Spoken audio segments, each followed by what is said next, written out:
Guys, I'm Ken. Welcome to my channel Fort Zero. We are currently in Japan, and this is my Mark X. So this is the Mark X 120. It was made in 2006. I bought it from a place in Saga called K-Style. They gave me a really good deal on it, and they're really good guys. They do a lot of custom wide body kits for Toyota Crowns and Lexuses and VIP style cars in Japan, so shout out to you guys. You're awesome to deal with. Even now they're still helping me, so shout out to them. So I decided to make this channel all in English for you guys who are either thinking about buying a Mark X or currently own one and would like some information on this car, or you want some how-to videos or something like that. I did this mainly because when I was looking to buy one of these, before I bought it, I wanted to do some research on it and there was just nothing in English. There's a lot of stuff in Japanese and Russian, but obviously I don't speak Russian. I can speak Japanese, but I'm still learning. So yeah, I thought I'd make these kind of videos for you guys who are interested in buying Mark X's or are thinking of importing one. So I got a really good deal on this car. The price included the shuck-in as well. Now the shuck-in is a mandatory vehicle inspection you have to do on every car in Japan every 2 years, depending on the color of your number plate and how big your engine is, at the side, how big your engine is. It's going to cost a lot, or little, depending on what car you have. If it's a small K car with the yellow number plates, it's quite cheap. For this car to get it done, it costs anywhere between $1,000, $1,200, $1,300, so it's not cheap. It's something you have to do. It's just a vehicle inspection, so they walk around your car, make sure it's all safe. They'll put in all these machines and just do a lot of tests to it and make sure you actually pass. Let's actually talk about the car itself.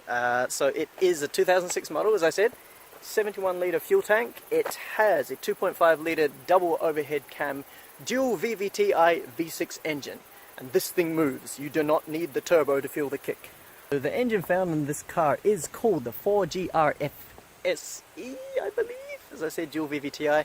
They use the same engine in Toyota Crowns, if you guys are familiar with those, or some of the, not newer, but older than newer Lexus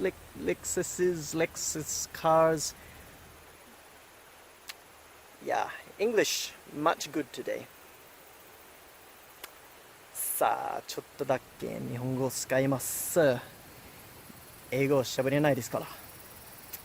So this is the actual car itself, the Mark X. Yes, it is a bit dirty because it's rainy season here. I don't know if you can see the clouds, but it's we just had a crazy typhoon the other day and it wasn't a good time, so there's no point trying to wash the car because it's just going to get dirty anyway.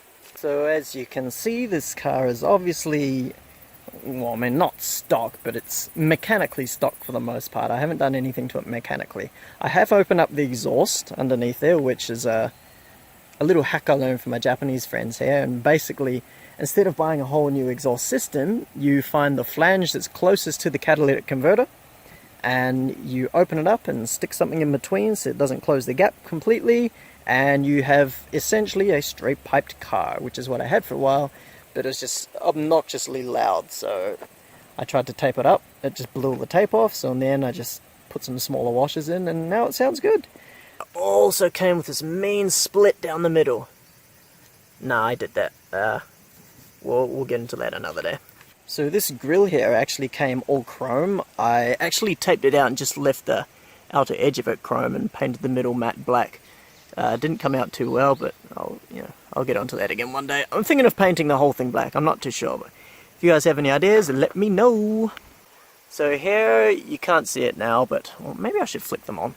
So I put some blue LED lights in there, and I think it looks cool, but a lot of you guys probably won't approve. Well, yay or nay? Blue on that side, blue on this side.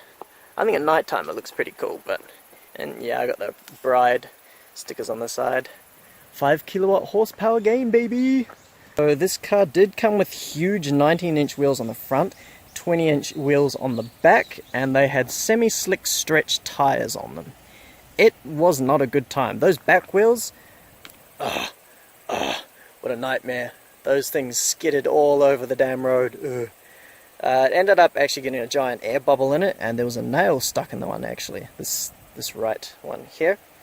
So I went to a shop close to a place where I bought this car from. The shop was called Up Garage, and I bought these wheels. They were originally chrome when I got them, but this one here was actually really bad and all scratched and scuffed, so I bought them for pretty cheap. I took them home and I painted them matte black. Oh well. So these are the wheels. The tyres, they're just very dirty, my bad. I'll get around to clean them one day. They're actually Kenda Kaiser tyres on there, and I know a lot of people use these for drifting, so in changing these wheels from the 20-inch stretch ones to these, I didn't really solve any problems. I kind of made them worse for myself. Giant stickers on the back for those kilowatts, baby. Stance Nation all day, even though this car is not stanced. Ironic, I know. The car does come with a rear view camera too, but actually when I changed the head unit out, it decided it didn't want to work with the head unit, so it's purely aesthetic right now. Full ricer effect, huh? So now let's have a look at the inside of this car.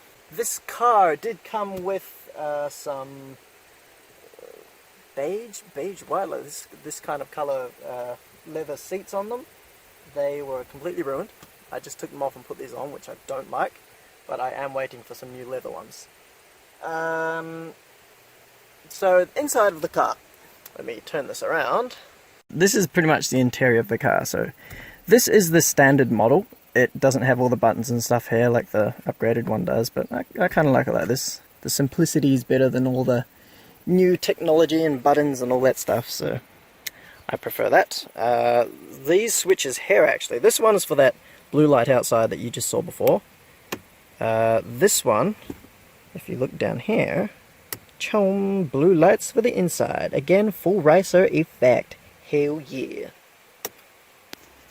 A GPS/navi/radar that doesn't actually detect anything at all. Bit of a useless radar, but shows me the voltage on the battery, which is important because the battery in this car has died multiple times. So this is the head unit that I put in myself. It was out of my old car, which is an EK Sports, which was a piece of poop, but we won't talk about that one just yet. We'll talk about that in another video.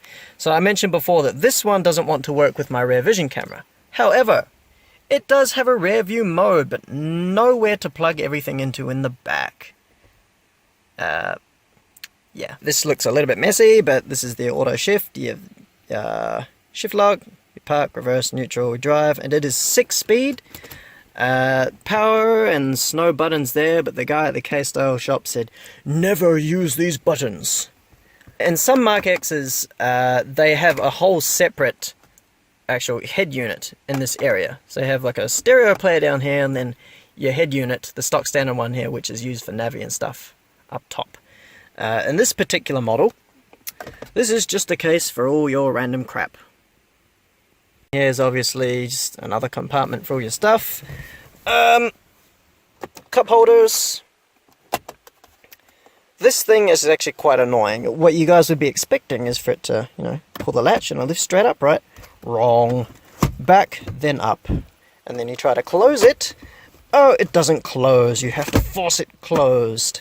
Yay. So let's have a look at the back of the car. It's so messy. I'm sorry, guys. I just finished work and there's so much stuff in the car. But see, these are the colour seats I was talking about. They were originally on here. And yeah, I mean, they're not too bad, but the ones I had on the front, they were just ruined. So that's all that's happening in the front. Let me show you underneath the hood, and then let's wrap this up. Let's open this up for y'all. Yeah, this is it. Giant V6 engine, which I actually haven't pulled the cover off yet, but the cover now is pretty hot. Man, if I put a turbo on this thing, it would blow the hell out of it. So you got your oil here,